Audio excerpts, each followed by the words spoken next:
Live. All right, so we here about to start the second week of the reading of My Search for Answers, Truth, and Me. I thank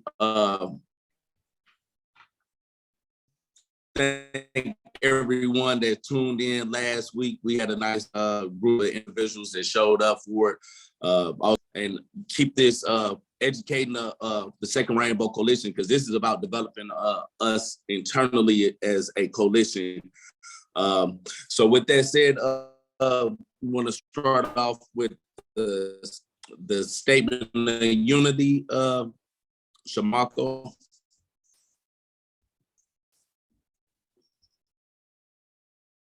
Yeah, we always start off with unity. That can somebody? I do not have that link in front of me. Can somebody drop it in the chat, and I would be happy to read it. Okay, in the Signal chat.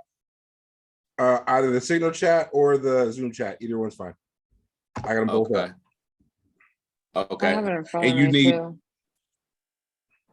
Do you also need the PDF of the book? I do not, but I have. You already have that? I have that. Okay.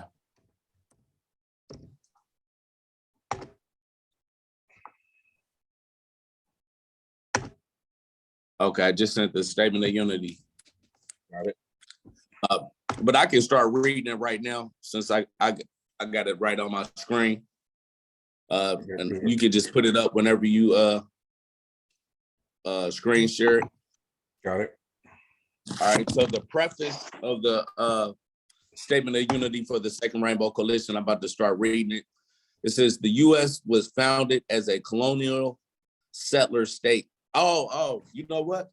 Alyssa's gonna do that. I know you said you wanted to read it. Yeah, I almost forgot. I mean, it was a suggestion. Yeah, a suggestion. I do have it up. I do. All right. So, all right. The U.S. was founded as a colonial settler state based upon white supremacy and slavery, stealing the lands of the indigenous nations, breaking every treaty made with them, and confining them to reservations, concentration camps.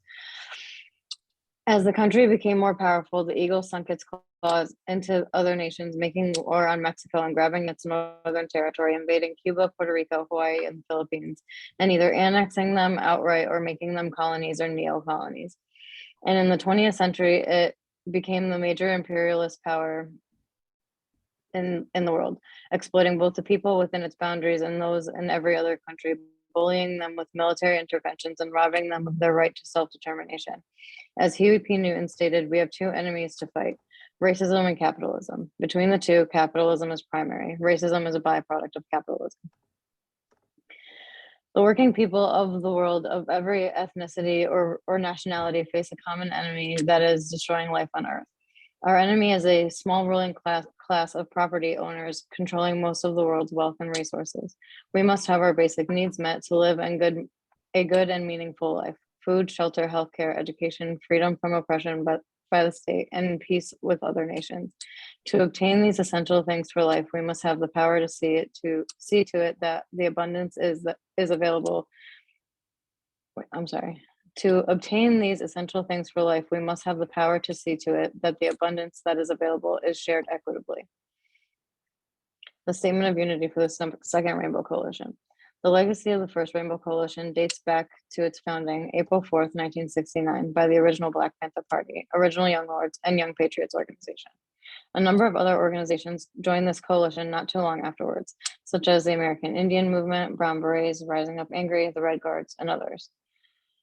Since the founding of the United States, the masses had developed a number of popular movements that came together to fight back against this capitalist imperialist system in various ways around particular demands. Nevertheless, none had established a movement quite like the First Rainbow Coalition. This historic movement was the first of its kind that established a model of class struggle like no other. Its charismatic leader, Chairman Fred Hampton of the Illinois chapter of the original Black Panther Party, stated at the end of the day, "We weren't engaged in a race struggle," he said. "It's a class struggle, goddammit." By uniting with the various oppressed ethnicities and masses, they were able to bring the gap between the various ethnic communities that white supremacy had sought to keep divided. This class solidarity equipped them with the material basis and class consciousness to see their common class condition. Therefore, the necessity to form a united front against their common class oppressor, the capitalist imperialist ruling class. The ruling class viewed this as the greatest threat to their class rule and subsequently used the entire repressive forces of the state, police, courts, jails, prisons, intelligence agencies, etc., in order to crush this emerging revolutionary socialist movement. We refounded the Rainbow Coalition on May 14th, 2021, with the intent of upholding the legacy of the original Rainbow Coalition. We believe that this historic example is the model for the United Front that will best serve our class liberation by upholding the 10-point program of the original Black Panther Party, which was subsequently adopted later and expanded by the original Young Lords, Young Patriots organizations, and all other Rainbow Coalition members. We establish our programmatic unity. The 6 disciplinary rules that we uphold tie all organizations in our coalition to a common professional discipline. History has bestowed upon our generation a common class mission to fulfill. The representatives of the capitalist imperialist ruling class, represented by the Democratic Party and Republican Party, cannot liberate us. It is their class intention and interest to uphold our common class oppression. Therefore, it is only we, the oppressed masses of all ethnicities and nationalities, who must build the necessary class solidarity, class consciousness, organizational structures, and a united front that will ultimately liberate ourselves. This is what this second Rainbow Coalition is committed to. This is the historic mission we intend to fulfill. Dare to struggle, dare to win, all power to the people, boots on the ground. The members of the Rainbow Coalition are the New African Black Panther Party, the American Indian Movement, White Panther Party, Green Party of New Jersey, Poor People's Army, La Mesa Nacional, the Brown Berets, Fury, NASO, New Era Young Lords, Surge, and Guardian Rebellion. And our 6 rules of discipline are that the members will conduct themselves in a manner to bring credit to the coalition and will treat others with respect and politeness. 2, members will be sober when on Rainbow Coalition business and will not engage in any criminal activity while a member. No member will engage in violence except in extremity of self-defense. 4, members will not gossip nor be divisive to the unity of the Rainbow Coalition. 5, members will not act as informers nor work against the purpose of the second Rainbow Coalition. And 6, nobody is authorized to speak for the second Rainbow Coalition unless authorized to do so. Thank you, Alyssa. So the statement of unity is the programmatic unity that brought us all together, that every organization that signed on to the second Rainbow Coalition agreed to uphold. And it's pretty much upholded the programmatic unity of the original Black Panther Party, the Young Lords, Young Patriots, and so on and so forth of all the member organizations of the first Rainbow Coalition. We know that a lot of the groups that's a part of the Rainbow Coalition today have their own point programs. Some of them is like the New African Black Panther Party is the 1972 version of the original Black Panther Party. The Young Lords have their own that they adapted from the original Young Lords that reflects the development of this generation of Young Lords carrying the point program of the Young Lords going forward. So this is the basis of our unity. It's not ideological, political unity.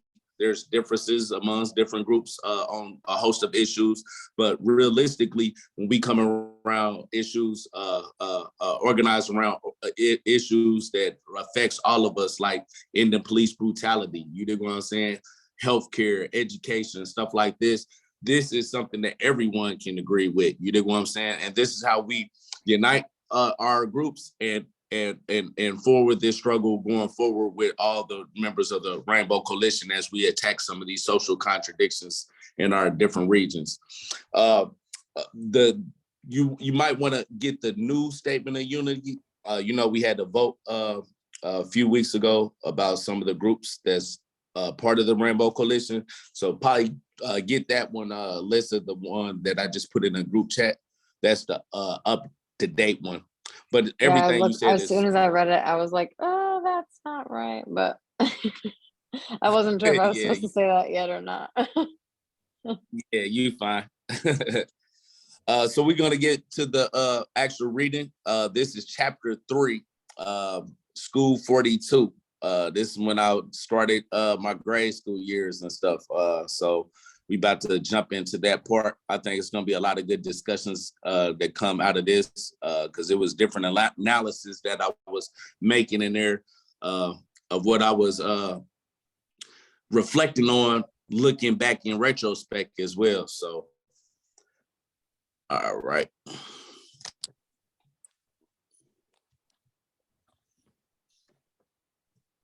You said School 42? Yep, School 42, chapter 3.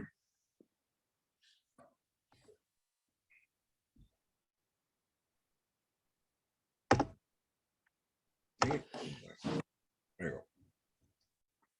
All right. So while everybody else follow along, I'll probably be reading from my PDF on my phone. But this is on the screen, so everyone that doesn't have a copy of my autobiography, they can at least follow along on the screen. If you want a copy of it, I can send it to you. Email, whatnot. Just put your email in the comments or something if you want a copy of that and you don't already have it. I've already sent it to the representatives of your organization. So I'm hoping they put it in the group chat so y'all have access to it. But if you don't have it, put your email in the chat right here. And Shamako just let me know there's some that is some individuals that want a copy of it. Okay. All right, so I'm about to start. I don't remember much about kindergarten except the name of my teacher, Miss Barker.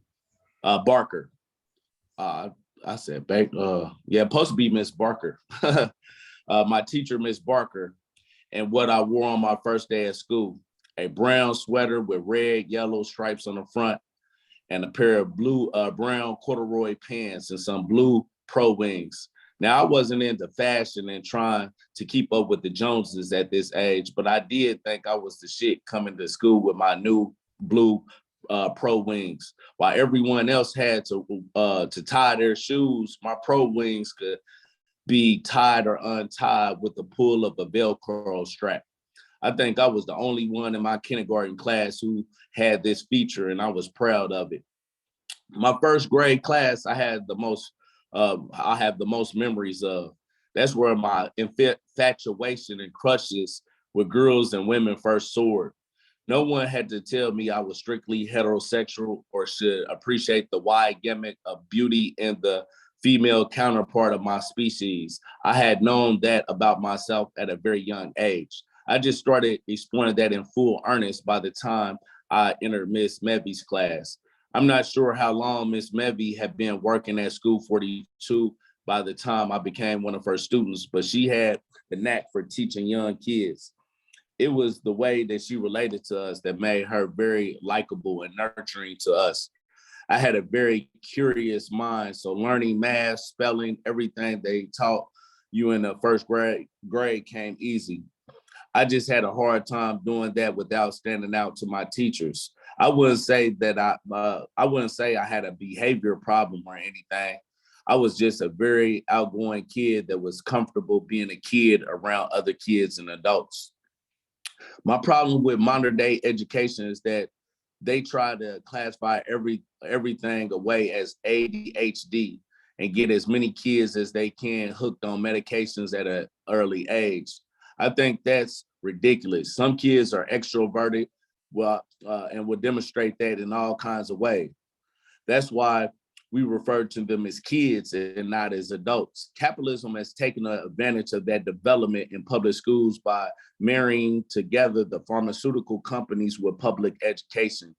While the profit motive is behind the expansion of behavior modification techniques in our schools today, the outcome is generations of people becoming dependent on drugs to cope at an earlier and earlier age. In boys' school, I met a white kid that used to crush up his Ritalin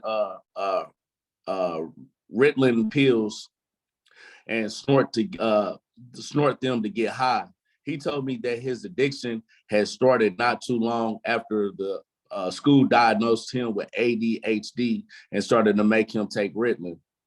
Later on, it developed into a habit of snorting them to get higher. I'm sure his later addiction to snorting cocaine can be traced to this defect in this system. Nevertheless, at this time in public education, medicating students who are more extroverted than others wasn't the relied upon method, or I may have become a drug addict later in life myself. I remember this one particular day, Miss Mevy had left out of the classroom for a few minutes to do something. There was a girl that sat next to me named Amy Lyles, who I was in love with. She was light-skinned with long black hair and had these Asian slanted eyes that made her look so exotic. I was so infatuated with her that I even would act nice to her friend, Elizabeth, who I really did like at all. But I knew if I treated Elizabeth badly, Amy would think I was mean and wouldn't be my girlfriend. Due to that technicality, such as the one stated above, I always made sure I treated Elizabeth real nice in front of Amy. This particular day, I saw my opportunity to capitalize on Miss Mevy's brief absence. I got up from my desk and hurriedly went over to Amy and gave her a kiss on the cheek. Yeah, I was a little mannish and bold for doing that, but I had waited long enough, and I wanted everyone in the first grade to know who I was marking as mine. I figured this bold act would win Amy completely over. But no sooner that I landed my lip to her cheek, guess who walked in? Miss Mevy. What are you doing, Dayon? Miss Mevy asked. I couldn't even say anything. I had been caught red-handed. I figured she was gonna paddle me and tell my parents what she had caught me doing. But what fell out of her mouth next made me forget all about Amy Lyles in an instant. If anyone is gonna be getting kisses in the classroom, it's gonna be here kissing anybody else. You hear me? Yes, Miss Mevy, I said with a smile. From that day forward, anytime Miss Mevy would come around to pass out paper or anything, I would kiss her on her cheek when she knelt down. I wouldn't even ask. It became such a problem for Miss Mevy that she told me I had to raise my hand before I could kiss her, that I didn't have unlimited access to her cheek. She started limiting my kisses not too long after my access had been granted. I don't know about any other boy in the classroom, but Miss Mevy was my first biggest crush on a teacher. I think her being white also caused me to develop a deeper attraction to white girls and white women. I don't think I ever came across another teacher I respected more than her either. She never crossed the line, in my opinion, as a teacher. I even started becoming less of a behavior problem for her. A few times she gave me a slap to the ass for something I had done.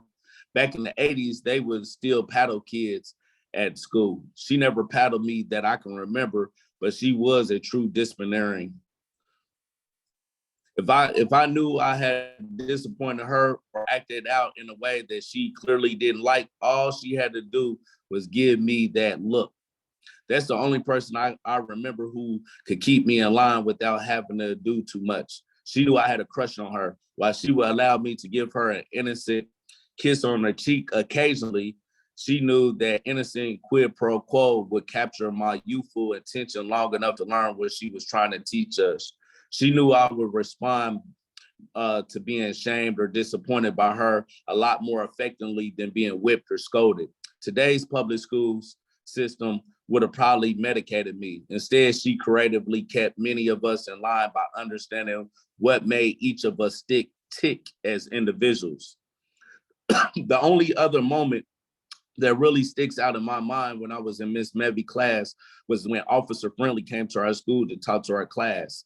Every year throughout Indiana's public school system, the local police departments would send out one of the officers to do some public relation talks with kids, particularly in the urban communities. I recall this officer conversing with us very politely and telling us a lot about drugs. He set up a table in front of the room and placed this exhibit on it. Has anyone ever heard of this drug right here? He asked, pointing at the spot on the display board marked as marijuana. A few kids raised their hands and told the officer they had seen it before. Some disclosed the fact that they even saw some in their own households. Others knew that the street name of it, weed. I wanted to sound smart like some of the other kids that seemed to know so much at an early age. But to be honest, all the drugs he was showing us and talking about, I never heard of. So I sat back and listened in amazement. Does anyone know what this drug is called? He asked, pointing to the cocaine. I don't remember many kids. I don't remember how many kids raised their hand when he got to the harder drugs on the display board, but most of us didn't have any clue whatsoever. The ones that actually knew, the names of them sounded somewhat intelligent and sounded somewhat intelligent about what they were talking about. I wonder now, was this another ploy the state was using to target Black and brown households? I'm not sure, but as I got older and reflected on those times that Officer Friendly came to our school to speak to us, he wasn't being sent to our community to help our community, really. This was a neo-colonial program designed to socially condition an unsuspecting population of kids to identify with the law enforcers of the system as the good guys. Not only would these kids grow up and want to be police officers themselves, but they will also be more conditioned to trust these agents of the system over their own community's interests. During chattel slavery, the police had started off as slave patrols. The primary function was to maintain the social economic system of chattel slavery. This fundamentally meant making sure the slave-owning class maintained their dominance over their slave labor force politically, legally, socially, and culturally. They were the first line of defense in maintaining law and order between the class of haves and have-nots. The only class of people that they truly served and protected were the slave-owning class. Because their Black slaves were nothing more than an imported slave colony and workforce, chattel slavery needed a way to make sure their laborers could be held in check and terrorized, if need be, in order to maintain their subjugation. This was apparent under chattel slavery, whereas under capitalism, it's hidden and concealed by public relation efforts such as officer-friendly programs. Yet under both social economic systems, they have always played the same role of class enforcer over another ethnic/class demographic.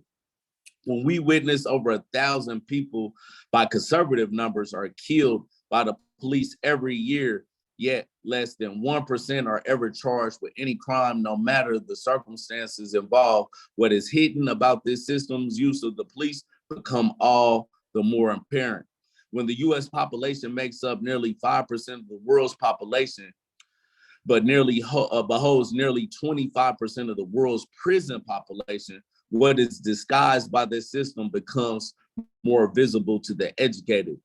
The officer-friendly program might have been one of the most ingenious programs that this capitalist imperialist system has produced, because it fooled a whole generation into identifying with its oppressors and even wanting to join their system of neo-colonialism. That's how much our community has relinquished control over our communities today. They worked hard to turn indigenous people into double agents to track down other Native people. They sent Officer Friendly to the schools we voluntarily sent our kids to be miseducated in during the 60s into the 80s. They had cut indigenous people's hair, forced them to abandon their language, culture, and forcibly sent them to the colonial schools to be indoctrinated. We fought to be assimilated into their colonial schools, to be indoctrinated by them after the 60s. Today is the byproduct of a assimilationist policy, which has produced generation after generation of people who possess a neo-colonial mindset. Instead of fighting to be accepted by white supremacists for another 400 years, We have to fight for Black liberation and self-determination now by giving our children a true education of those institutions of the state which have never served and protected our community's real interests. I say that because after I listened to Officer Friendly that day in first grade, I too wanted to be a police officer myself. When I got home from school that day, well, I'll let you take over, Alyssa. When I got home from school that day, oh, I can hear myself. Can everybody else hear me twice? Okay, no, I can't. All right, Yeah, never you mind. All right. When I got home from school that day, I couldn't wait to talk to Jason about Officer Friendly. He had given all the kids a kit that we could take home. Of everything he had given us, I was the most curious about the 911 number he told us about. I will admit I was the culprit behind this mischievous plan that was arrived at. I'm not sure where our parents were, but I recall Papa was watching all of us when I got home from school. As the night wore on, my curiosity just got the best of me. I discussed my whole plan with Jason. I told him we were going to call 911, and when they picked up, we were going to immediately hang up the phone. It would be all fun and games. Besides, it wasn't like they would discover it was my brother and I making those prank phone calls, so I thought. The first time we tried it, I think I was more shocked than anything that a 911 operator actually picked up. 911, what's your emergency? Slamming the phone down, we busted out laughing. I told you this was the police's phone number, I said to Jason. Let's call again. Okay. Dialing the number again, we heard the operator pick up. 911, what's your emergency? We probably called back 10 or 20 times that night, back to back. A few times, I think we broke out laughing before we even hung up. After a while, we got bored and decided to get into something else. Nothing held our attention long enough to keep our curiosity quelled and satiated. We were kids. We were always exploring and getting into all kinds of trouble. I don't think we were prepared for the trouble we were about to get into that night, especially my brother Jason. I remember hearing the phone ring and Papa picking it up. For some reason, I had this eerie feeling that the police operator had somehow gotten our number and called us back. Oh, they did, huh? I heard Papa say. Well, you won't have to worry about this anymore. As soon as he got off the phone, Papa yelled out, So y'all been in here calling the police and hanging up all night, huh? I'm going to beat the tar off y'all black behinds if y'all ever do that again. Now go in there and wash up. Dinner's ready. Some of the words older generations would use versus other words and phrases would confuse me at times. When Papa said go wash up, did he really mean go jump into the bathtub or wash our hands in the sink? I was confused, but I knew if I picked door A when he was talking about door B, that was my ass. Even after me and Jason conferred over what he actually meant, for some reason, Jason decided to take his words literally that night. While I washed my hands in the bathroom sink, I watched Jason jump his ass right into the bathtub and start washing up as Grandpa said to do. I tried to tell him that I didn't think he was referring to that kind of washing up, but he didn't listen to me. He was just following orders so as not to get whipped by Papa. He was already mad about us calling the police and them calling us back. I figured this would be the worst type of night to get whipped by Papa. As soon as I walked into the kitchen, Papa asked me where Jason was since it was time to eat dinner. Without snitching on him, I told Papa he's in there washing up. I remember him going back to the bathroom after a few minutes to see what was taking Jason so long. All I heard was, I'm gonna beat the tar off your black behind. I imagined my brother looking at Papa with a complete look of confusion on his face as he stood in the middle of the tub, butt ass naked, when Papa opened the bathroom door and said that. I don't think my brother got a worse whooping than that one in his life. Papa didn't just beat Jason; he beat the shit out of him with that belt. If there was ever a time when I could honestly say we had suffered child abuse from a family member, it had been the type of whippings Papa had given us. I don't personally remember getting any whippings myself, but I recall Papa beating Jason quite a few times. Every time he would beat him, he would always talk about beating the black off of him or the tar out of him. Years later, I reflected on how severe Papa would whip my brother. If anyone should have got a whipping that night, it should have been me. He was still really pissed about us calling the police, but I'm sure he had to know that was me behind that one. Finding my brother in the tub just gave him a cause to shift his anger towards him rather than me. I didn't realize it until years later, though, that Papa treated darker skinned black people differently than he treated light skinned blacks. Other family members disclosed some of their personal experiences as well. I was light-skinned and honestly can say I can't remember getting many whoopings from Papa, and if I had, it wasn't severe enough for me to have remembered. On the other hand, I can recall my brother getting his ass torn out of the frame a number of times. And every time my brother's darker complexion seemed to be the target of his anger as well. I'm going to beat the tar out of your black behind, he would yell over and over again. I'm going to stop.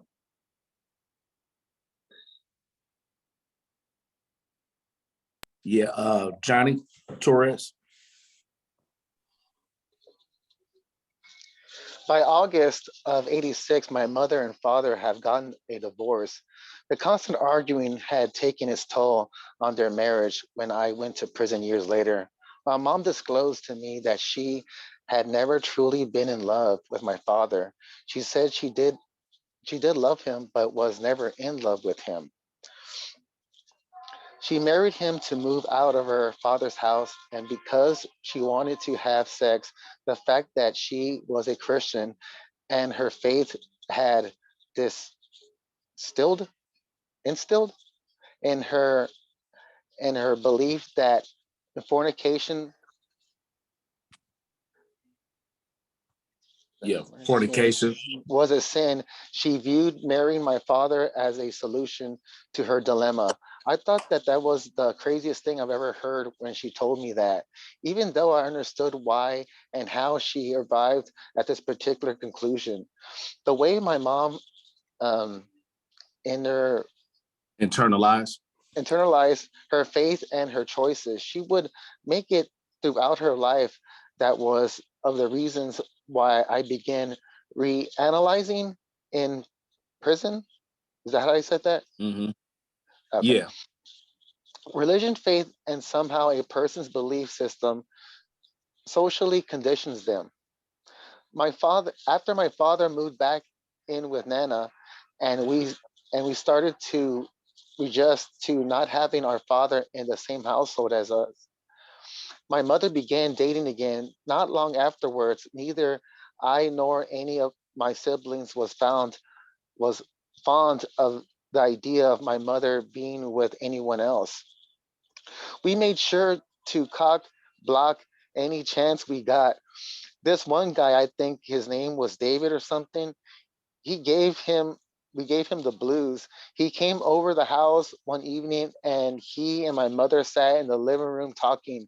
We made such a noise and interrupted their date throughout the whole evening, and we ruined any chances of him making love, making love connection with our mom. He just rubbed as a musclehead, ignorant dude, as we wouldn't have been able to vibe with whatsoever.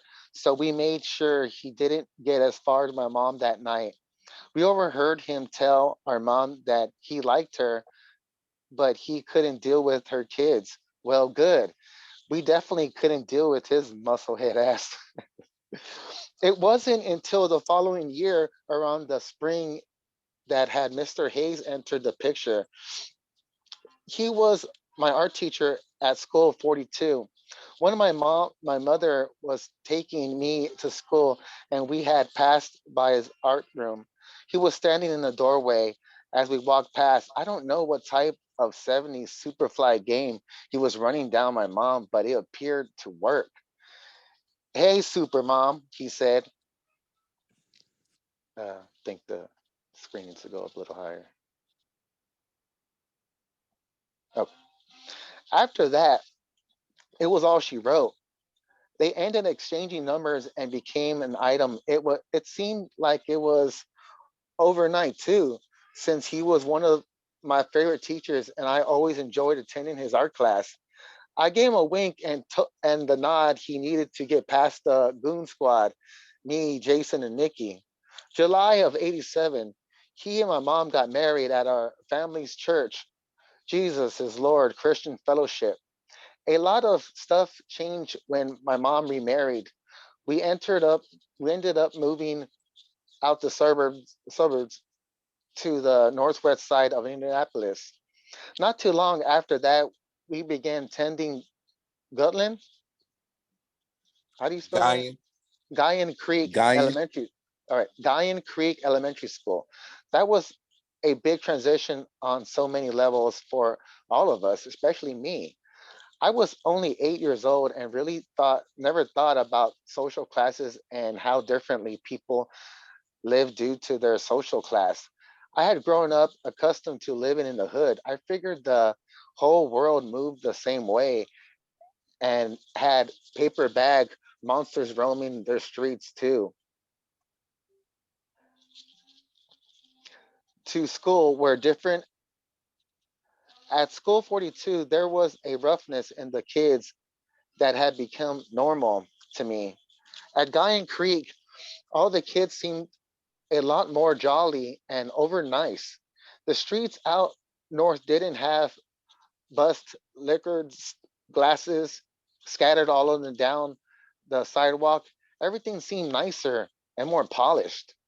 What was really apparent too, the ratio, is that how you said it?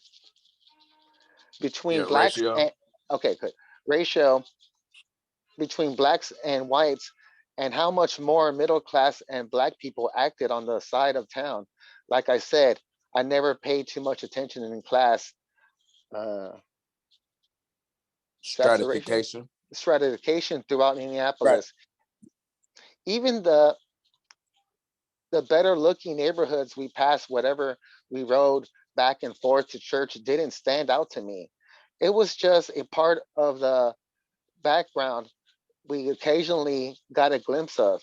Now that background seemed to finally grasp my five senses and force me to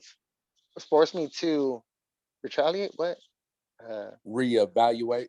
Reevaluate the world a lot more closely, and I did.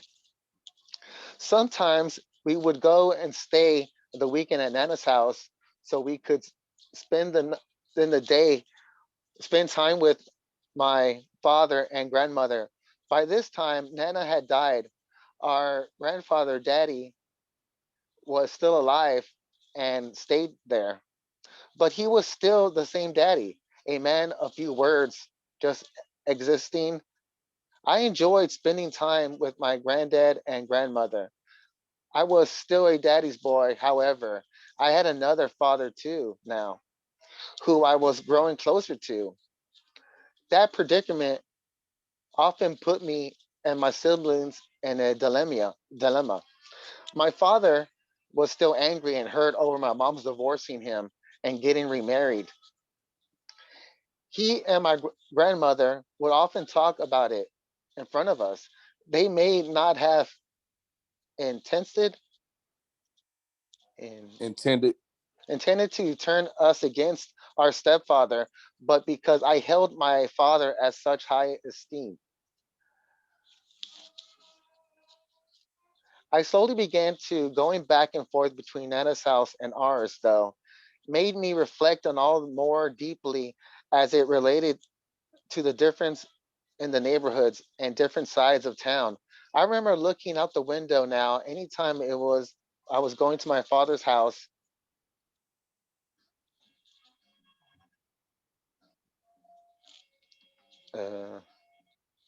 Let's see where going to my father's house and we witnessed a guy chasing another guy with a knife. The one who was trying to get away looked like like his wrist has been nearly severed and was barely hanging on his arm. The direction he was headed towards had a fence. To this day, I'm not sure if he had escaped his pursuer or not, but I imagine he didn't. Seeing that at a young age had a big impression on me. All hours of the day, you could hear the police sirens roaring up down the street. You very seldomly, seldomly, Yeah, did I say seldom. that Yep. right? Seldomly Yeah, that's would fine. hear them, Yeah, so would hear them here out the north. I remember. Oh, where did it go? Okay, I remember feeling torn between these two worlds. The older I got, I took a little bit from both, But as I got older and began defining my own black manhood, I took more from the hood than I did from the suburbs. All right. So that's the conclusion of chapter 3, School 42. I know it's a lot that I get into on many different levels in this chapter, but I wanted to start with, I see a couple of people that's on here today. I want to pick somebody out randomly today.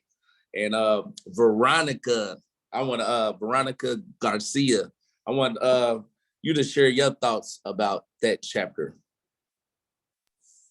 Okay. Well, like you said, there's a lot here. But I'll share one thing that kind of stood out to me.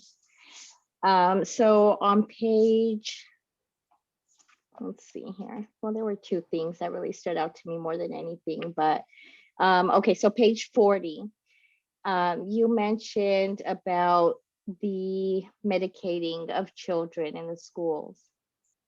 And so I have my own personal experience with this topic that I could share a little bit about. So my oldest daughter, who's now 25, when she was in elementary school, she was one of those children that were, I don't know what word I could use other than, just singled out for, certain behaviors that just didn't fit in the box, And so Right. she ended up being diagnosed with the ADHD. And because we were on Medicaid at that time, and because there wasn't too many other options, the medications that they treated ADHD with at that time were stimulants. And so that has since changed, and there's non-stimulant medications, but that's another topic. And so she ended up on this, very heavy stimulant, and it sparked a whole slew of things that were not happening prior to, that made everything worse than what they originally deemed the problem. And so, when you talk about this subject, I think about that, it actually sparked for me kind of my own journey and getting into the mental health field, just wanting to inform myself and, just kind of learn more about the subject so that I can better advocate for my child. But by that point, she had already been started on this medication, and there were some irreversible side effects. And so one of the things that happens with this medication is that if you have a genetic predisposition to psychotic behaviors, this sort of medication, any kind of stimulant, for that matter, could sort of trigger that. So where it might have not been an issue before, now it would be. Right. And so that was one of the things that stood out for me. And then how you tied it into capitalism. You said capitalism has taken advantage of that development in public schools by marrying together the pharmaceutical companies with public education. Right. So And that's a strong statement. I'm glad that you pointed that out. Yeah, and because I used to think about that years later, looking in retrospect and thinking about all these kids, and think about this: these was kids being diagnosed with all these different reasons why they are behavioral problems, but these are kids. They're kids just being kids. You know what I mean? Right. And a lot of it has to do with a variety of things. It's dealing with teachers that don't know how to deal with different cultures, teachers that don't recognize the economic disadvantages of the kids that they were teaching in some of these communities, because in this community right here was a very impoverished community. You know what I mean? Some of these kids, I remember when I went to prison and I came across this dude, he told me, he was like, man, I didn't even think about Christmas and stuff like that. Like every day before I went to school, it was about just stealing some food to feed myself. You know what I'm saying? Right. Like imagine a kid going to school and they're going to school hungry every day. You know what I'm saying? But you thinking they're a behavior problem just because they might be more restless in the classroom, but you're not even looking at some of the root causes that's why they're restless. If they're hungry throughout the whole day and they ain't even ate, you know what I'm saying? But you never looked at that and you automatically diagnosed them with having ADHD. You know what I mean? Or it could be a situation where a kid grew up in a very abusive household where he's used to seeing like his mother get beat. He's used to getting beat. His sister's used to getting beat. So he might be a more aggressive against the other children because he learned early on discipline comes through violence. You know what I mean? And he's more aggressive to his other classmates and stuff. But they put him, classify him as being ADHD or some of these other diagnoses and stuff. I think a lot of this stuff that these schools, they miss root causes and go straight to the medicating part. You know what I'm saying? They go straight to trying to say it's something psychologically wrong with them, but they don't look at it from a colonial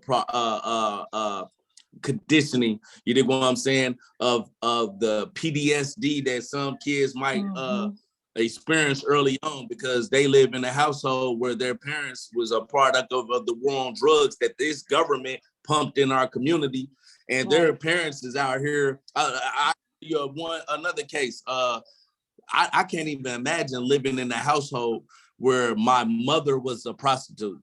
But I came across a guy in prison where his mother was a prostitute. You know what I mean? Dudes would come in and out of the house all the time. And this is what he saw coming up. And this is his mother. So the reason why he might have started to develop a dysfunction of women probably was due to some of those early childhood experiences he had. But these schools will put a person like him on medication because they act out in class. Somebody said something about his mother and he just exploded and became very violent, but they don't even understand his circumstances in the household. So I wanted to put that in there because I think a lot of these kids is being misdiagnosed for many different reasons. And like I was talking about that one white kid I came across in juvenile, like he told me that led to him doing cocaine. You know what I mean? But these are the type of conversations we have to have, and that's why I definitely wanted to include it in there. Let me, Sister Anna, and then I'll go to Johnny Torres. I see your hands, both of your hands is raised. Okay, thank you, and good evening, everyone. And I do apologize for coming in 60 minutes. Are you able to hear me? Can you hear me? Yeah, we hear you. Okay. Well, I appreciate we hear you. Okay. I appreciate the opportunity, especially this important subject regarding ADHD. And one thing that I noticed in this chapter, which is relevant in the school system back then, I know there's a generation gap, but it's just amazing how things overlap, including dealing with the attention deficit hyper disease. And it is that who are the education system to make a diagnosis whether a child has this disorder. Because when I was going to school, a lot of Black children was diagnosed with this, especially Black young males. And it seems like when a child is not attentive or out of order, instantly they refer to having this disease or this disorder, excuse me. So my concern question, since, you know, my daughter is an adult, who You're makes breaking this up. diagnosis? Okay, can you hear me Can now? everyone else hear me? Can someone hear me? We, Hello? yeah, we can hear Yeah, you we can well. hear you. Okay. Yeah, we can all hear you. My question is, what are the parents or Your what are phone. the, can you hear me? I think it's your phone, Kwame. You look like you're frozen, but we can hear her. Okay, maybe I'm gonna also write it out. But is there any advocate for children for someone to say, well, maybe this disorder has nothing to do with the child, but there could be other social issues that cause the child not to be aware of what's going on. It could be fatigue. It could be other social dysfunctional issue going on. But how is it that many teachers are getting away by easily diagnosing our children, and I'm talking about everyone, our children with a disorder where, you know, instantly the school system want to put our children on some medication like Ritalin. I don't know if anybody have school age kids, but it was an issue that really struck me. And also my brother, my older brother, he was clearly identified of having this disorder. His teacher was going off and saying that she would not even allow him back in the class until he get on medication such as that, as strong as that. And my mother and my father, who were advocates in the community, have strongly fought against this. You know, and it came more to being, yes, we had I would say, not a normal family lifestyle, because my father will always fight. And he will fight anybody that, you know, disrespect women, the issue that went on in the community. But my brother seen this and he was very sensitive to that. But that doesn't mean that he has some kind of attention deficit, which the schools want to label him at. So this is a question for anyone to answer, you know, especially if you have great kids. I don't know who raised their hand. Is that you, Pope, who raising your hand? It's me, actually. Oh, okay. Oh, great. Perfect person. Yeah, and I just got home, but you know, as an educator, I've been teaching for 23 years in California, state of California. And prior to being a teacher, I was working as a social worker, and then in group homes part of that, and working with prison inmates. In the state of California, that was real popular. Kwame's story is actually real common, even with my own family. But it was in the group homes that I saw that it was a lot of the little white kids that would get that medication. That's when I first saw them getting those kind of medications. And a lot of those kids were kept sedated because they were quote unquote a problem child. And they looked dead. In many ways, it was sad because they were calm, but they looked dead. And I didn't like the look. And I know my sister once asked me during that time, they wanted to do that to her son. And she asked me, what do you think? And I said, no, don't let them do that to your kids, because it's only gonna get them hooked, or it's gonna really turn them into zombies. But I learned later as an educator, it's not teachers who order this, or at least not in the state of California. They can't do that. Teachers can't demand that. It's coming from the counselors. It's coming from the school districts.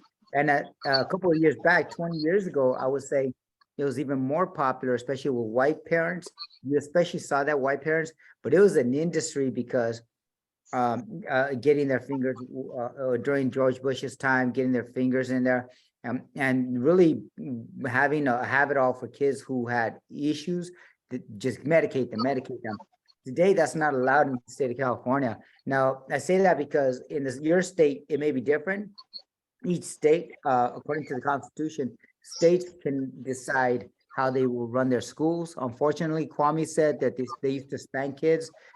They still spank kids. According to the Supreme Court, it's totally legal for schools to spank kids, but most schools don't, except for 5, and they're all the 5 southern states: Alabama, Texas, I forgot Mississippi, and a few others, I think Florida, Georgia. And those 5, they still spank kids, are run by right wingers, but also that's usually the 5 states that deny voting rights to black people, deny that discriminate against black people, that have the highest rates and most of the kids that are spanked are black, and then followed by brown and then white kids. So it's a state thing more than anything, but it shouldn't be going on as much as I understand today.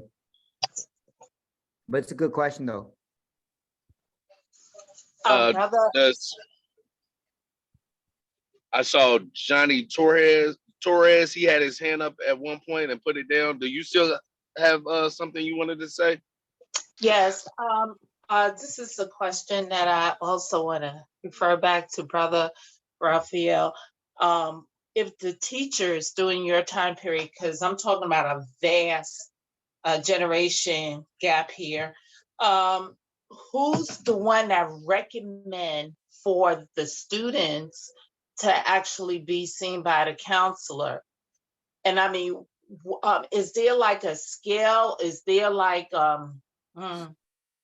you know, a continuous behavior reports in which, you know, a teacher is the primary source, or the one who would say, okay, this student needs to be referred to a counselor? I mean, how would they come down to that point where, you know, either the child need to go to alternative detention hour, or to, you know, a further situation where it will escalate for them to actually seek medical attention towards controlling a problem? Just to answer your question real quick, it starts with the teacher. They can make a recommendation, but it means nothing until, and it really falls back on administration, vice principals. They're the ones who make the decisions about everything from suspension to follow through with expulsions. The teacher might want that. For example, there's a white teacher I worked with for years, and there's students he wants kicked out and arrested because one kid, I think he cussed them out, threw a chair at him. Another kid brought a gun to school. But to be honest with you, the state of California, that is not enough to get you expelled. So teachers are up in arms, some of them teachers, I won't say. But this is where parents, and especially people of color, we need to be more involved, because it's the principals, the vice principals are the ones who make those calls. They're the ones who have to refer for expulsion, or if they want them to get on some sort of program which involves medication, there has to be all kinds of people, a team, IEP team, for example, if they got that, and that's a special team that meets, or maybe they don't have that, a counselor on campus, but it always involves administration. The teacher may not even be welcomed in that room or want to be in that room, but they may say, hey, put that kid on medication, that's where he needs to be medicated, or he needs to be arrested, or he needs, but the teacher can't make that call. It's the administration, the ones that make ultimate calls. Okay, so my question is to you, brother, is the parents also invited into that room? They are, but let me tell you what happens, because I used to be an interpreter before I even went to law school or was a teacher. I used to interpret for Spanish speaking parents, and I used to sit in all kinds of expulsion hearings where you're basically interpreting for people, and some people needed an interpreting, some people didn't, but I sat there, and unfortunately most parents don't show up, and it's a legal hearing. They record it, they swear people in, and if the parent fails to show up, which is what the school wants, as soon as the parent fails to show, it's as if they waive the rights to their children, and that is so wrong. Yeah, That's wrong. Yeah, it's wrong, and I've always said it's wrong, and I always tell parents you need to show up, because if not, you're going to waive those rights, and once your child turns 18, it doesn't matter at that point, because sometimes the child will start waiving the rights just not to be in an environment like that, because it's not a good environment, not even for parents. Unfortunately, we tell them, don't waive your rights, but unfortunately, a lot of them don't want to be there. It's scary. Some of them have to work. They can't make it. Yeah. And I think there should be a child advocate there. And I'm not going to take too long because there's two things that I need to ask. Brother Kwame, what is your intake on that? Because the one thing that's in the school system that's still evident today, there are not enough Black and Hispanic and Indigenous male role models in the school. And that is the one thing that I find that also can impede on a child's behavior, the family dynamic.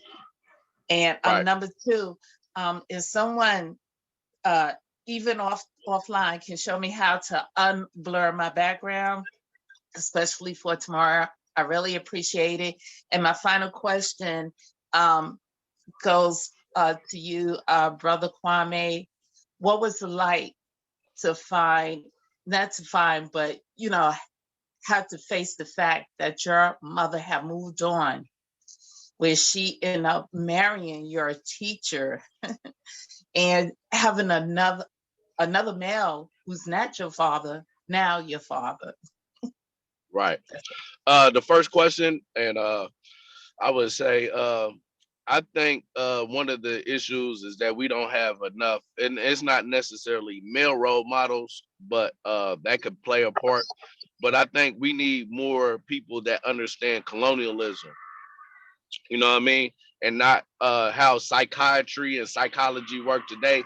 They blame the individual for their psychological problems, personality disorders, but they don't recognize that a lot of this comes from colonial situations that indigenous people was placed in, Black people was placed in, lower class people was placed in under capitalism, and how this affects us, and this creates dysfunctions. You dig what I'm saying? The system gets off uh uh as being innocent in this whole social conditioning that goes on and starts right there in grade school. You dig what I'm saying? Like I said, poverty plays a part. Uh the drug epidemic that this government has put in our community plays a part. You know what I mean? But they don't be held accountable for those policies that they enforced on our community.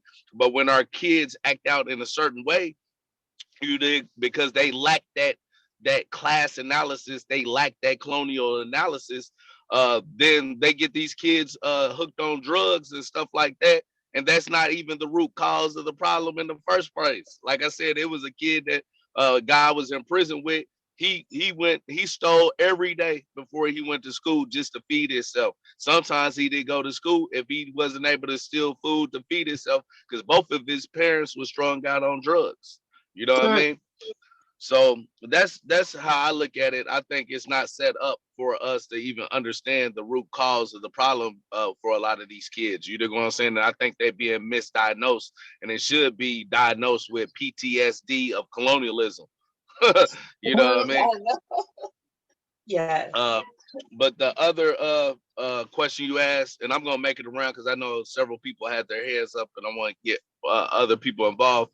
But at first, my position with my stepfather, I was cool with him being coming into the family. He was my favorite teacher.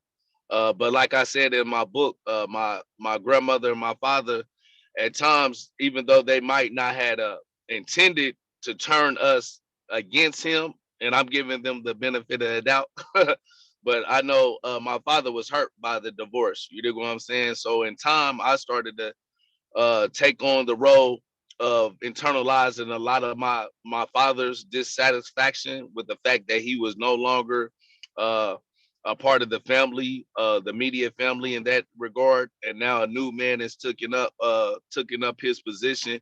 So I started in time, as you see over the years, start turning against my stepfather because of that. And that I think is a mistake when parents separate, and one of the parents started trying to turn the kids against the step parent. You know what I mean? That caused a lot of chaos and conflict within the family household. You know what I'm saying? So I talk about that later on in my book, how that played out in my life. But yeah, that's to answer your question. I'm gonna go around to uh, Alyssa, and then Johnny Torres, and whoever else. I think somebody else had their hand up, but I can't remember.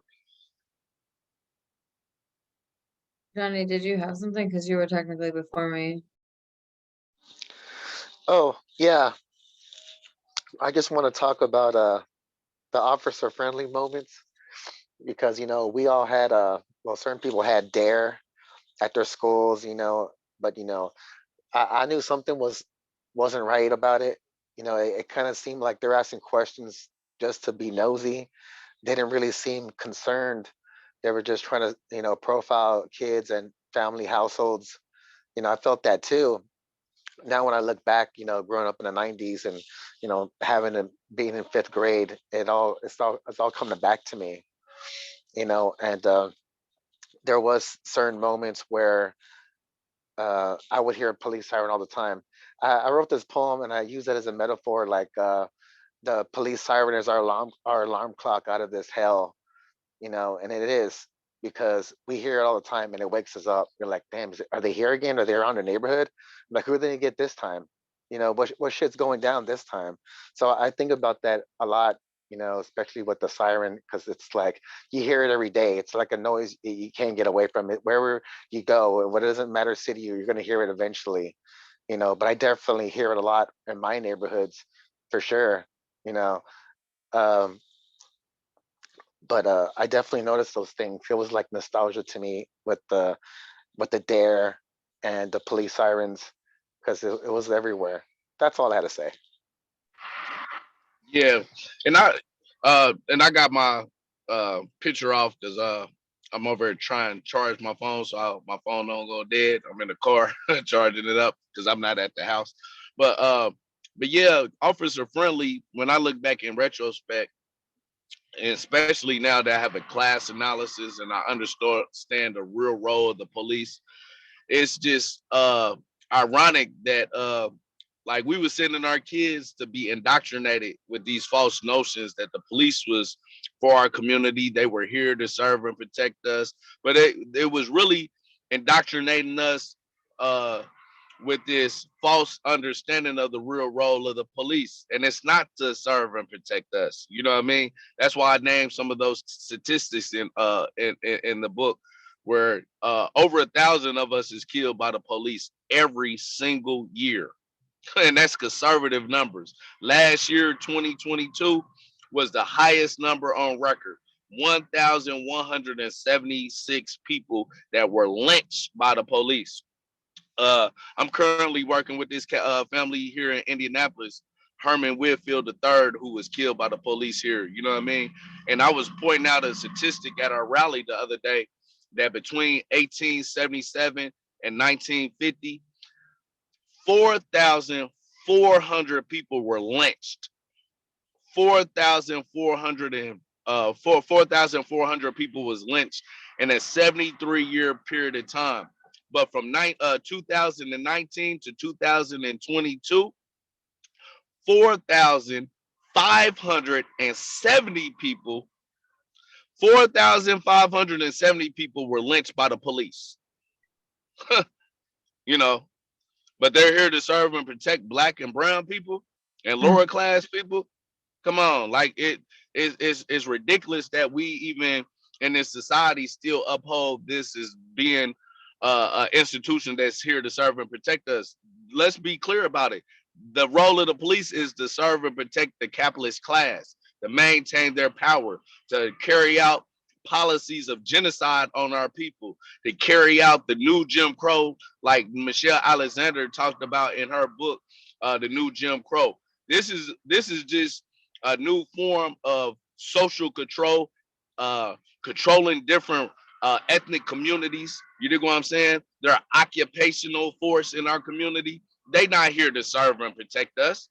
You dig what I'm saying? How many people is innocent that's in prison today because these cops set them up and they're in prison serving 20, 40, 30, 40 years in prison because the cops set them up. We see this every day. We see people getting off of death row all the time and that was innocent, but the state knew they were innocent.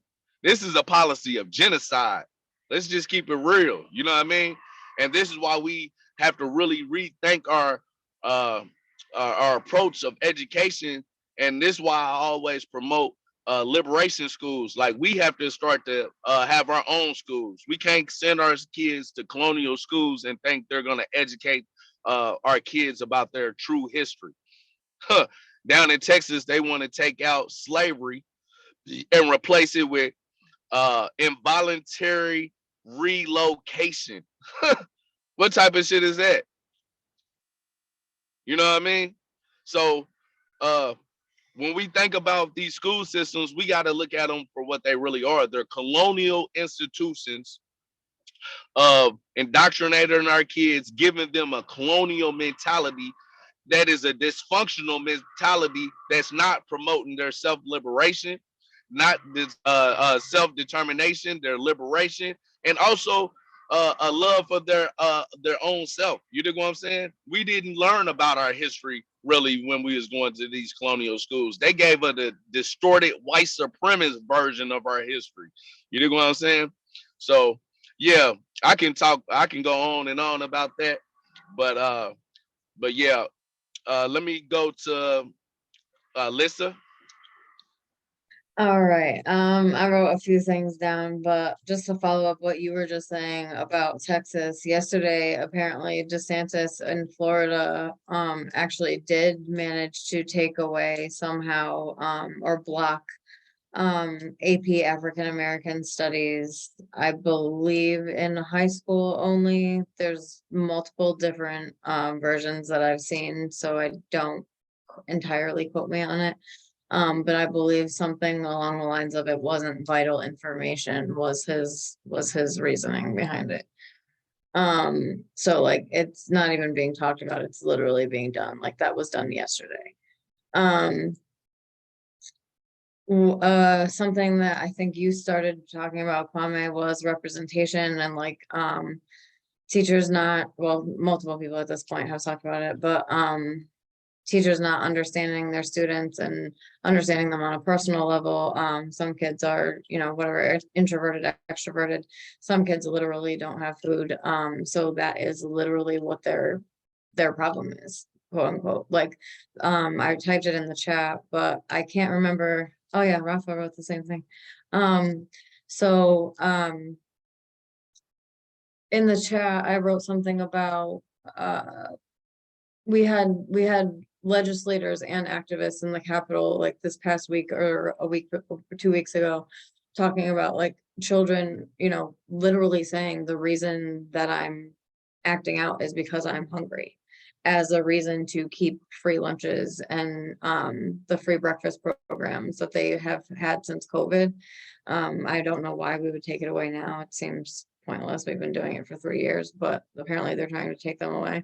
So but it's really about representation and understanding, or at least trying to understand whether it comes to whether it's teachers or police or any, you know, anybody that just deals with humans. You have to or at least try to level with somebody and understand them, like especially a child doesn't know what's going on outside of their own little like world. It's a teacher and a school's responsibility to understand that child's, you know, home life or whatever the case may be.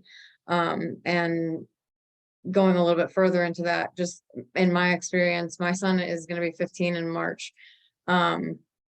He's a little white boy and he is a very confused child. So one of my biggest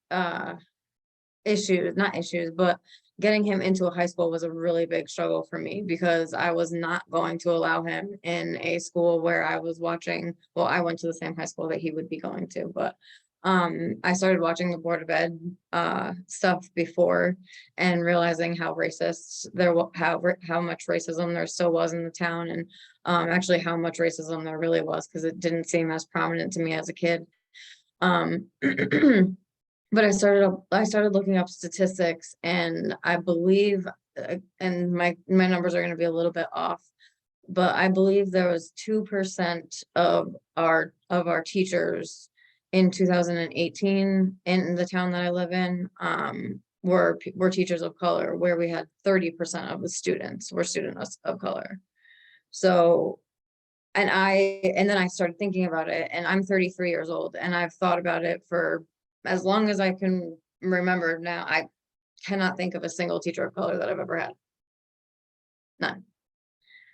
So how are those, especially back then, you know what I mean? How are those teachers supposed to be able to, or how are those kids rather supposed to be able to feel understood if their teachers are literally incapable of doing so? It's not going to happen. And that's something that we definitely need to continue working on now, because it's 2023. And like I said, I think we managed to get up to I think we might be at 3.4% of teachers of color in my town. And then something else, just drug addiction, it really does. It stems from really young age, and it also stems from, oh God, it's so bad. My entire generation is either dead or in jail because of drugs, pretty much. And as a kid, I was in and out of residentials and rehab programs, or what are those things called? I don't know, the bad kid after school programs and stuff like that, you know? And they were always trying to tell me what was wrong with me, what did I have? They were always trying to shove another pill down my throat or whatever. And I don't remember the last time that I took any type of medication, because I absolutely refused to, because of the things like Rafa was saying. I was either completely out of my mind because they were over medicating me with something that was incorrect, or the dosage was wrong, or blah blah blah, or it was either that, or like you said, the complete zombie mode. And I didn't want to be that either. I have a personality. I'm pretty fiery, putting all of that kind of stuff inside of my body, especially at a young age. Who knows what that was doing to my brain chemistry and all that kind of stuff. So I'm also dealing with stuff like that. And when it comes to my son, and now a legitimate fear, because there's also addiction in both sides of his parents. So I don't want any type of teachers or doctors telling me that my child needs any type of medication necessarily. It doesn't feel right. And now knowing that it also stems from big pharma and all of that other stuff, it's an even grosser concept than it was as a child. And there's more, but that's all I need to say now. I appreciate you sharing that. Yeah, it's just to hit on one point that you made, and Rafa kind of put this in there, and you put it, started off talking about it. Even with the representation part, if we had all Black teachers and all Indigenous teacher and all Chicano teachers and stuff, but it's a crime to teach our history. You know what I mean? It's a crime to teach Black history. It's a crime to teach Indigenous history. It's a crime to teach the history of the lower class in its proper perspective. You know what I'm saying? Even the sentence, I want to say, a few months ago, he was talking about bringing in curriculum about anti-communism and stuff. You know what I'm saying? They trying to bring back the Red Scare type of stuff. You know what I mean? It's like, even if you have that representation, if that type of curriculum is banned, is criminal, can't be taught, it's like, how do you really educate a population to start to assume a real understanding of their history, their place in history in the world, the accomplishments and contributions they made? If your history is not even a part of human history, you're basically telling us your history is insignificant. Your contributions to human civilization is not even worth considering. Therefore, you're not as human and fully human as us. You know what I'm saying? As white people and stuff like that, and more particularly rich white people, because that's what they're teaching us in school. They're miseducating us about George Washington. They're miseducating us about even people like Abraham Lincoln. It wasn't until I went to prison that I even realized that Abraham Lincoln was a white supremacist. Like I always thought of this dude as being like the white Martin Luther King, but then I start to read his debates with Senator Douglas in 1858, and he talking about if there's ever a position of superiority and inferiority, it will always be assigned to the white race to be the superior race and the black race to be the inferior race. They will never intermarry with white people. They will never sit on juries, but they won't tell us that part of Abraham Lincoln's legacy. You know what I'm saying? They won't even tell us the true class aspect of what the Civil War was about. That was about capitalism replacing slavery, because it was a superior system that they felt the northern industrialists felt like the slave owning class was impeding on what uh, the country developing it in a capitalist infrastructure that would make this a more powerful nation. You know what I'm saying? That's what it was about. It was about capitalism replacing an inferior social economic system of slavery. Everyone knows you can have 1,000 slaves, but you might have only 100 workers that work in an industry, and they can produce more wealth than those thousands of slaves. You know what I'm saying? With the modern technology and the industrial revolution that came about from the advancement in technology. That's what was replacing slavery, recognizing that we can build machines that can produce more with less workers. You know what I'm saying? That's what that was about. You know what I mean? But they're not going to tell us that in class analysis, because it delegitimizes their system, because we'll start to recognize this is just a modern day form of slavery. It's wage slavery versus chattel slavery. You know what I mean? So this is another reason why we need our own liberation schools. And but anyway, I see several hands up. I'm gonna go to Shamako. Then I know the Damari. I want to say that's how you say your name. She, her pronouns had their hand up. I want to go to them too, because I know they put their hand down, and I want them to also share their words or wisdom. Shamako. Word. It was a great discussion. Yeah, so a couple things came up for me, and I actually was going to talk about what you just left off, which is the automation piece, because it's funny, even in like San Francisco right now, you know, one of the things you talked about in the chapter was the overseers, and San Francisco, right, which is viewed as this sort of liberal bastion, they're automating overseers, right? So I don't know how many of you all have heard about this, but they have robot cops in San Francisco now. So, you know, it's anytime you see something like that getting rolled out, particularly in a city like San Francisco, you know that they're testing it for everywhere else, right?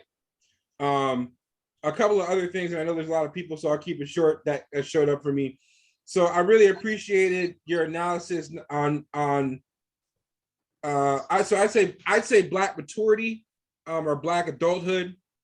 I mean, Black manhood in particular, it matters and it's relevant because it has been specifically targeted, but so has just Black maturity or adulthood in general. And as a person who considers themselves hip hop for 20, 25 years, I got a mixed relationship with that. But, you know, it's funny, like this was actually a source of contention for my parents. My parents are a second Great Migration. Both of them come from second Great Migration families. My mom's family is from a reservation in the South, Oklahoma and Florida, Seminole Indians, the escaped slaves that ended up taking residence with them. My dad's family was from the South, Tennessee, Arkansas, that area. My mom's family migrated to Compton, at the beginning of white flight. My dad's family migrated to Northern California. You know, they would have been considered sort of the middle class, upper middle class of the Black community at the time. My grandfather had he had a business. He had a custodial business in San Francisco. And you know, they dealt with all the things that come with that. You know, crosses burned, and you know, my uncle had a barber shop in Compton. Crosses were burned, you know, in their yard. My grandmother, she was a nurse. She was a field. This I don't know if this term existed. She was a field medic during the Watts Rebellion. And just to put this in perspective, I was raised calling the Watts riots the Watts Rebellion. That's how I was raised. That's how my mom raised me. We didn't call them riots in my household, right? But you know, but my dad was he was an assimilationist, right? He was an integrationist, and so you know, my family's history is split between, you know, sort of middle class communities and hood communities, between places like Fremont, California, and East Palo Alto, California.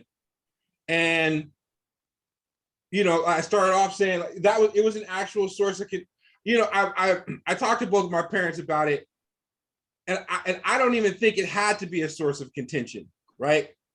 But the ability to sort of integrate that into a comprehensive way of thinking and speaking didn't exist yet, or at least they couldn't find it.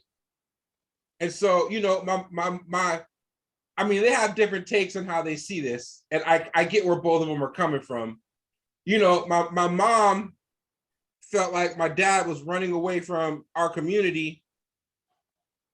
My dad felt like she was trying to set us up for failure, and that she thought he wasn't Uncle Tom, which is crazy, right? Like, you think about, this is a marriage, you know what I mean? This isn't people out in the community. This is a family raising children together.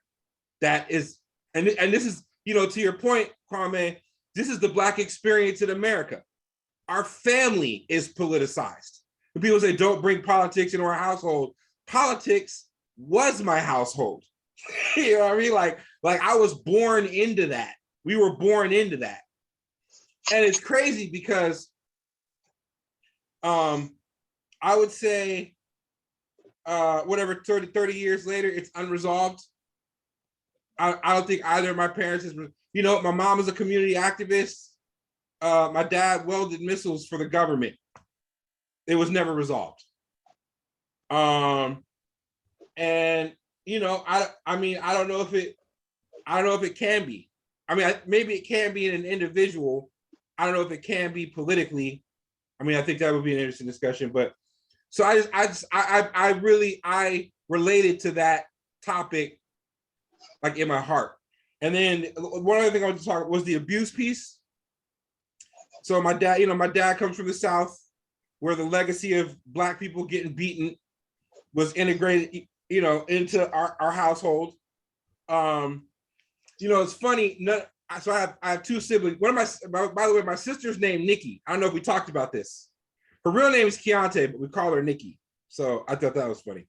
But so you know, yeah, we got beat in my house. We didn't get spanked.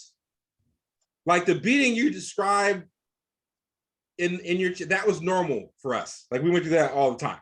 And what's crazy is nobody in my household remembers everything, because we've all blocked out certain stuff. Like, so when my siblings and I talk, like I might remember a beating my brother got that he doesn't remember. And not just doesn't remember, like he doesn't remember, like that whole moment is gone from his brain. And, you know, I've had that talk with my sister. My sister's actually totally separated from the family at this point. She doesn't talk to any of us. And, you know, like, you could argue any one of us has any number of psychological issues. I love my sister. I don't know that I would call her a well person. I don't know that that makes a difference in how I feel about her, even though we have had our struggles, and I miss her, and I wish that she would come back. And I know that I can say that, and she could be back for a year, and I could be like, man, it was easier when you weren't here. I'm just being honest. But, you know, the reality of the situation is that's much like the politicization of our family, that has never been resolved. Recently, my brother and I, will say, confronted my dad about it. He didn't want to hear it. Like, he didn't want to hear it. He was like, listen, I don't care what you tell me. That discipline was necessary. And I'm not even, like, he would not even engage the conversation about how it might have affected us. And just to put this in perspective, all three of us are basically alcoholics. I've been in recovery for 7 years, so I haven't had a drink since 2015, 2014, but we all drink. Now, if we were to say to my dad, that might have something to do with it, he'll be like, no, you're all grown-ups and you all made that decision on your own. The statistics would say otherwise. But he's not even trying. I was literally like, I'll buy you books. I'll send you articles. He was like, no, we're not doing that. You know, and I'm not, and the thing is, I'm not even mad at him, right? Because it's not like that legacy is his alone. That legacy belongs to all of us. And he's just coping with it the way he has learned to cope with it. Some of the stuff he's told me about his parents, which I'm not even going to repeat, I'm like, we had it easy, which is crazy because we didn't. You know what I mean? But comparatively, like, some of the stuff I'm like, somebody maybe should have been in jail. And that's not the answer either, right? Like, that's not the answer either. But I mean, that's how complicated this stuff is. Anyway, I talk way too much, so I'm gonna shut down. Pass. Thank you for your time. Great talk. Yeah, I agree, Veronica. Like, man, I appreciate your comments, Shamako. Everything you said, like, I felt that to the heart. You dig what I'm saying? Like, this is why we have this space to have these conversations, because these spaces ain't available in the institutions out here in these schools, these colonial schools. I always emphasize that because it is what it is. You know what I mean? So yeah, I definitely appreciate that, man, and I'm glad this chapter is bringing out this type of conversation, because we have to have these conversations. We have to break from ways that generations before us wasn't able to have these conversations or didn't want to have these conversations. But we have to recognize how these conversations is therapeutic, is cathartic, is helping us deal with some of the dysfunctions that we recognize that we internalize from this white supremacist, capitalist, colonial system that affected us all. Like Shamako said, this is all of our legacies. And we demonstrate that on so many different levels. Like when I talk about my grandfather beat my brother, and he getting a lot more whoopings than me, and severe whoopings at that, because of the color of his complexion. You dig what I'm saying? Like, black people got to understand, we have white supremacy in our own culture that we internalize and projected on each other with this colorism and stuff. You dig what I'm saying? We have to have these conversations. You dig what I'm saying? Just because I'm light skinned don't mean I'm more aesthetically beautiful, more intelligent than a dark skinned brother or sister. Like, come on, that's ridiculous. Biologically, we know that is absolutely unscientific. But this is how white supremacy and colonialism has distorted us, and where we internalize some of the ways of this system that we have to break from. So yeah, I appreciate that comment, Shamako. I know a few other hands is raised, but I wanted to get to Damari, that had she had her hand up at one point and she put it down. If you still have a comment.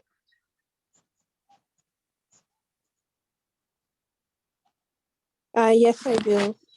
Okay.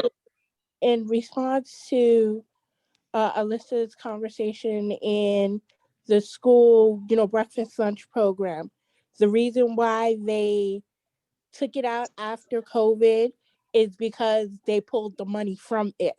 They found that the USDA was actually the one that's funding the school lunch program and breakfast program. So it costs $11 million to fund every school to feed the kids. So they said they weren't going to give $11 million to that program because it was no longer necessary. It was Wow. emergency purposes. And because COVID was considered an emergency situation, that's why they created that program. So once they declared that COVID was no longer an emergency pandemic, they said that's enough. We're no longer dedicating $11 million to that program. When I first started with New Ever Young Lords, that was one of the first programs that I took on, one of the first protests. So we did have multiple community boards out in New York City, Brooklyn, Queens. A lot of them got their board members writing letters, their representatives, their district members. They decided that no, they weren't going to give $11 million. They were only going to give 10,000. And they said that's enough. That's all you're going to get. So that answers that question in terms of the school lunch and breakfast program. They're not going to fund it because it's not considered emergency and a necessity anymore. Another point that I would like to make is one of the things that is not discussed is that public schools had these situations where the pharmaceutical companies, the guidance counselors, say, oh, well, your child needs medication. They don't realize that pharmaceutical companies found their niche where what they couldn't do in public schools, they did in Catholic schools because the Department of Education does not run any Catholic school. Parochial private Catholic schools are run by the Archdiocese. So they work in conjunction with the DOE, but they are not liable to them. So the DOE has no say of what goes on in the Catholic schools. So what pharmaceutical companies could not make happen in public, they made happen in private. So it's like you have situations where we didn't have officer friendly in Catholic schools. There was no such thing as officer friendly, and schools were not created to teach or help or you know, assume that you were being abused in your family or assume that, it was mental health. That's not what teachers were hired for, at least in Catholic school. They were hired to give you information. They were hired to indoctrinate you. They weren't hired to give a shit about your family or your mental health. That's, the realism of what it is. Because I went to Catholic school. I went to Catholic school all the way from kindergarten through high school. So years after years upon years of seeing this and learning, and it's not there was never a thing as indigenous history. There was never anything as slavery. We didn't learn about slavery in Catholic schools. They did not teach that. The only thing you learned about was Abraham Lincoln, how wonderful Christopher Columbus was, and very Martin Luther King. That's all you learned about. Okay, and this is from kindergarten all the way through high school. They don't give you history. They're, basically they're paid to give you 8 to 10 hours of just talking to you to keep you distracted. That's what it's about.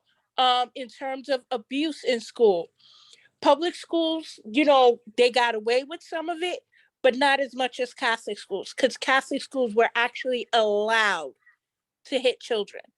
So you will go home and say, oh, well, sister or father, this hit me, took the ruler to me. Your parent, you went and got 2 and 3 beatings and ass whoopings in a day if you got in trouble in school. Anybody that went to Catholic school in the 80s and 90s, 70s, 80s, and 90s know what I'm talking about. Because along with them hitting you with that ruler or pinching you or hitting you, they sent a letter home saying you got in trouble. So when you got home and handed that letter, you got your ass beat again. So, a lot of people say that the public school system is a bad system and a horrible system, but People don't realize it was a goal to get your child into Catholic school because that was like the higher class thing. If you were able to get your kid into a parochial school, you were considered to have money. But the parochial schools were very dangerous because the laws that they had governing the DOE and the public schools, Catholic schools did not have. So they had more free reign than most people realize.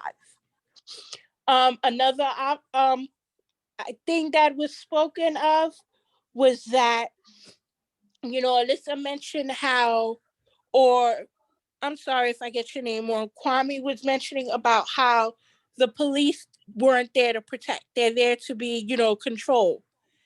The police forces were originally made to protect property.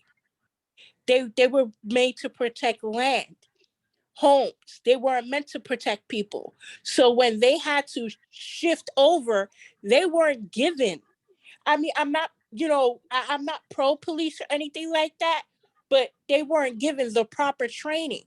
And by the time that training came into existence, it wasn't police. It was the mob and the criminals that were the police force because they were the ones that had the money to create it. So we have to look back at the history. Yes, it's a controlling force. Yes, it was created to, not to protect us. It was never meant to protect and serve people. It was created to protect land, to protect property. That's what it was for. Because back in English times and colonial times, there wasn't a police force. Everyone was ran, the classism was when you got in trouble, you were either shot, lynched, or drowned. There was no, court of no. If you were found to be doing something wrong, you were killed. That's what it was. It was more of a, biblical eye for an eye. You do something you're not supposed to. Oh, well, we're going to kill you. And they got away with it because that's how it was. That's basically all I wanted to say. I appreciate that, comrade. I would just say, just to emphasize some of your points you made. Think about this. The budget I saw Lisa talked about, it was over $800 billion. The budget of this year was $1.7 trillion. 850, I want to say 858 billion, somewhere in that ballpark, went to the military budget. You know what I mean? So she was just talking about how $11 million was for the free breakfast program, but they obviously their priorities has nothing to do with upliftment of the people and the needs of the people, because you sent put out of $1.7 trillion, nearly most of it towards the military. Over half of the budget went to the military, pretty much, almost. You know what I mean? And y'all giving this money over to Ukraine in a war that y'all instigated. You know what I'm saying? To expand your empire using NATO and stuff. Y'all overthrew that government and assisted in that coup down in Ukraine and wanted to put people in place that was going to be pro NATO, anti-Russian. You know what I mean? I remember watching a program of this college professor talk about this years ago, and he was talking about this is going to lead to a war, and it's going to lead to a conflict possibly with Russia that's unnecessary. You know what I'm saying? But that's why we have to build up this rainbow coalition. This is why we have to build up these organizations, and we have to utilize these programs like this book reading program to educate the people, because we are our own solution. Like they show us time and time again, and all the statistics that we just quoted in just this book reading right here, it's not for the people. You dig what I'm saying? And we have to be our own solution. This is the essence of what we have to teach the people, that we have to decolonize ourselves. They're not going to decolonize us. You know what I'm saying? They're not going to liberate us. They're never going to give us self-determination. They have a history of stripping all other countries from having self-determination, independence. You do what I'm saying? So I appreciate your comment, comrade. I could probably talk on and on about some of your points that you made, but that's just one I wanted to point out. I'm going to get to Bethany X, and then I get to Sister Anna, and then back to Shamako.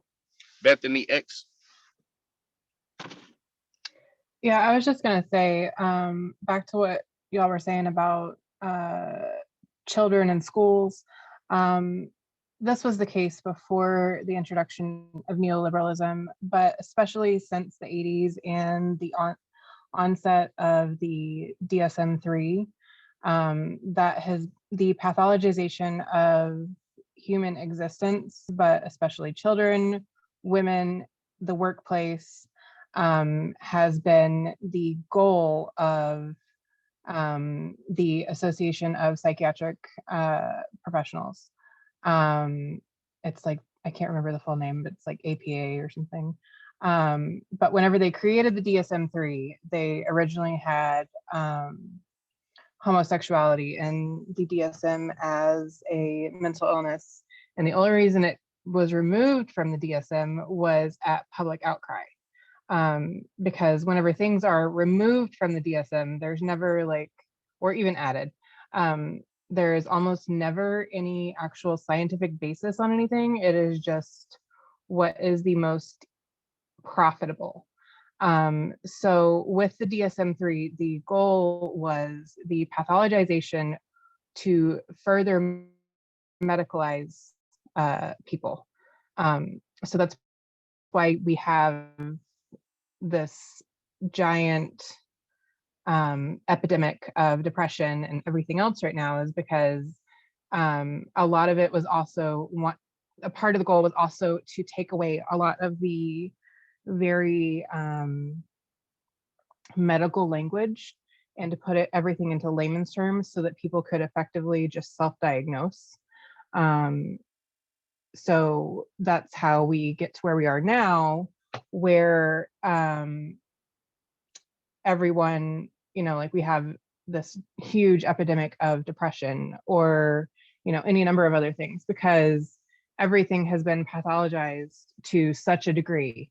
So instead of people saying I'm sad or whatever, we are now saying like I'm depressed, or I have like clinical depression, or whatever, instead of saying like my conditions are really shitty. Like I have a shitty relationship, I have a shitty job, I have a house that's falling apart. You just pathologize your problems, and the system makes it where you internalize that problem in yourself and blame yourself. And whenever I read Psychiatric Hegemony, that's what he discusses, like the history of the DSM, like going back, and the history of psychiatry going back to like the 1600s. So if anyone is interested, I'm happy to send you that, because it was really eye-opening for me, where I had also internalized a lot of that. Yeah, that was it. I appreciate that, because that goes back to like Marx talking about the alienation of capitalism. You know what I mean? We in these jobs. I was talking to a sister that used to work where I was working at now, and I asked her, I was like, "Does it feel like you've been on a treadmill your whole life?" And she was like, "Yeah, it's like I've just been working to survive, like to barely make ends meet." You know what I mean? There's people at my job that works 2 jobs just to make ends meet. I found out recently that a lot of homeless people, and I didn't realize this, homeless people that has jobs, you know what I mean, but can't afford housing. You know what I mean? We've seen across the board, across the United States within this last year, the prices of renting apartments and stuff go skyrocket high. You know what I mean? While this country is making trillions more dollars than it makes in the 60s, a lot of us is struggling still to make ends meet. You know what I mean? It's 3 families that control. I Googled this the other day. I want to say this is 2017 Forbes magazine, It might have been 17, 18, 19, somewhere around there. But Forbes magazine put out an article talking about three people that owns more than 50% of the bottom. You dig what I'm saying? More wealth than the 50% of the people at the bottom. 3 people. You know what I mean? And Marx talked about this, the concentration and centralization of wealth in the hands of fewer and fewer people. You know what I mean? We're not reaping the benefits of this. This type of society is not in our interest. If we go from the 60s to 2023, our lives should be better. It shouldn't be worse. It shouldn't be a lot harder. We shouldn't have to work 2 jobs just to survive. But the system will never take accountability. Like Bethany said, it's going to always put the blame on the individual while they're depressed, while they're working 2 jobs and can barely make it and about to lose everything because how the system is rigged against us, how automation is taking over a lot of the jobs, how outsourcing jobs to different countries and stuff like that. You know, that's going to have a psychological impact on a person. You know what I mean? But you won't blame the system for that. They can't blame the system or that because it has to legitimize itself. So it blames the individuals that is the victim of the system. You know what I mean? I always go back to this war on drugs. Y'all pumped the drugs in our community, got people hooked on crack cocaine. We all know the story about Freeway Rick Ross. I just found out the story about El Chapo. You know what I mean? Where the DEA had to deal with him to allow him to send drugs over here as long as he worked with them to combat some of the cartels that they were trying to undermine and stuff.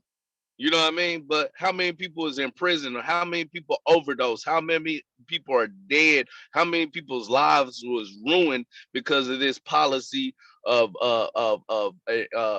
inundating our community with drugs? This is a form of war, weapons of mass destruction. This is a form of chemical warfare. You dig what I'm saying, against our community. So yeah, these issues is very complex, and I'm glad that everyone raised very important issues right here that we're discussing right now. I want to go to Sister Anna, and then Shamako, and Sister Damari again, and we'll probably conclude after that because it's getting close to about 2 hours. Go ahead, Sister Anna. Okay, thank you. There have been an array of valuable information and that have me to recall what I have been through. And I thank you, Sister Damarly, everything that you have mentioned. As far as alternative location that you have mentioned, Brother Kwame, it's nothing new. It have been going on from slavery paper to the Jim Crow law, where you better have $1, at least some kind of physical money on you, or else you could be picked up for vagrancy, to now where even through COVID-19, where I remember in order for me to go to work, I have to have, I call my slave papers, but it was conditions where I was allowed to leave my house when we was on lockdown to get to work in case I was stopped by the cops. And you don't know, every time when I went to work, I was really concerned where it would be all wore out between me and whatever forces that was out there due to, racial profiling of commuting from an urban setting to out in the deep woods setting of the country where my job is. So, and to now where there is the real ID. So when it's coming to alternative location, that always have been a factor, and it would never go away. And some of the topic and points that you highlighted, I mean, it's always going to be a struggle war until we get rid of all the classes. And that's how I feel, because there's a lot more that I want to say, but I won't say it. But nothing going to be resolved until we get rid of all the classes. And one brother had mentioned that, I forgot who, about certain classes are not being taught in school. Yes, it's the critical race theory, because here in Virginia, where I believe we headline it, and now this whole state is a red state behind Governor Youngkins, he feels that our kids are too impressionable impressible to actually learn about the truth concerning history from sixth grade. So he believed we need to get rid of all of it. And it's amazing for him to say that, but on every single block, you find if you don't find an ABC store, you definitely find a Catholic school, so a church. So if anything, they need to get rid of all the, religion schools. I mean, if you're not going to Hey, practice just all a minute, real quick. Shamako Veronica is trying to get back in. Copy that. All right. Okay, if you're going to bring in a certain religion like a Christianity, bring them all in. Let every single student learn about the different array of religion instead of essentially talking about one. And again, it comes down to who are teaching inside the schools. There are not enough Black leaders, enough Indigenous leaders that we are learning about, but we learning a lot about Columbus. We are learning a lot about Abraham, and that's the whole gamut of what American history was back when I was going to school in grade school. It started where Black history started from slavery.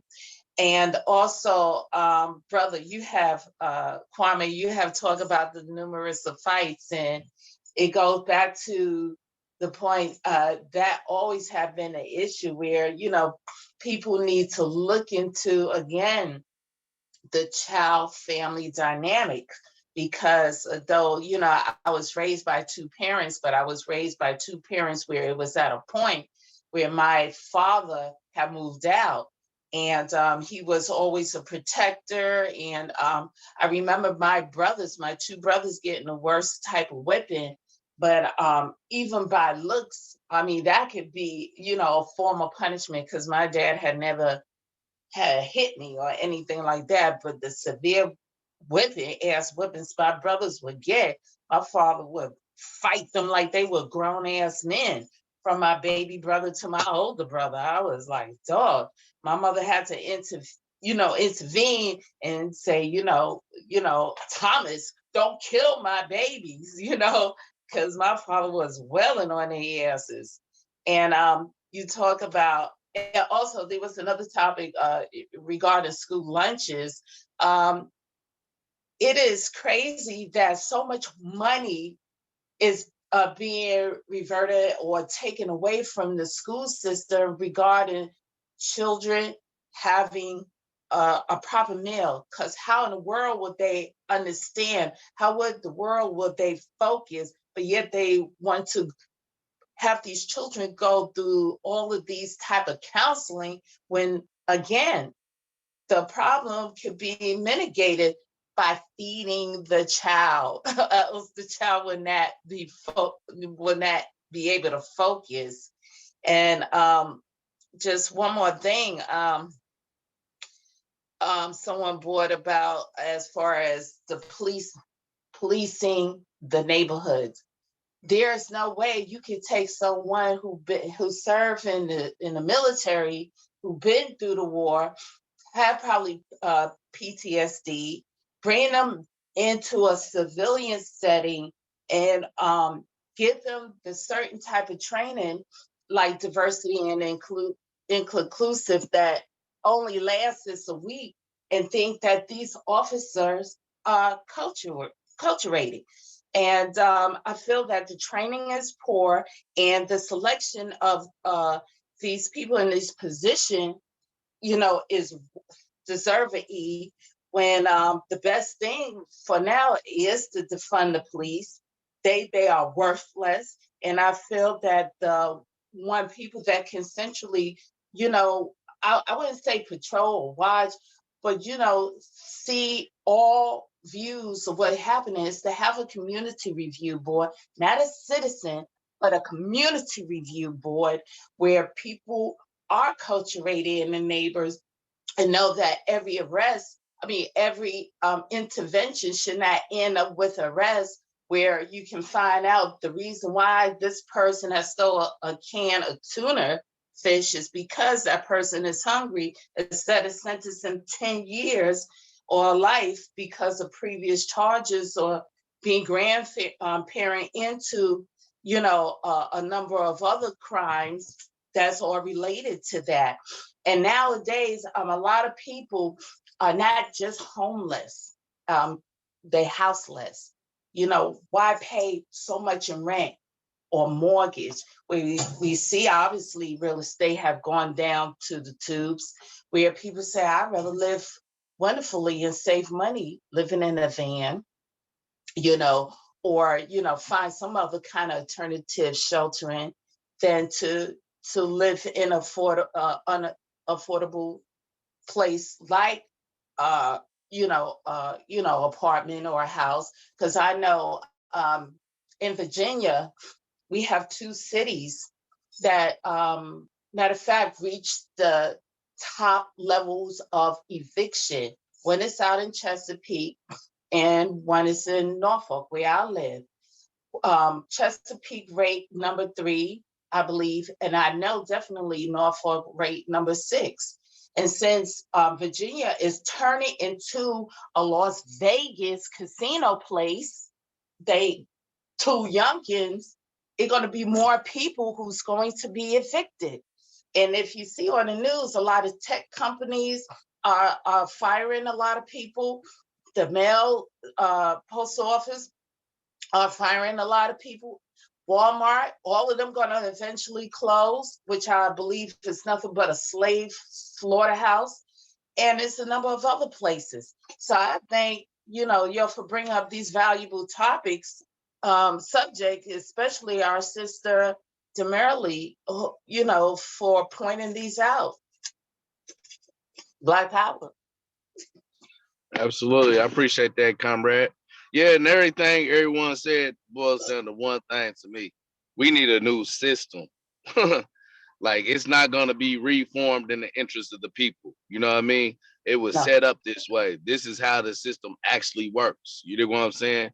And this is why Fred Hampton always talked about it's a class struggle, goddammit. You know what I'm saying?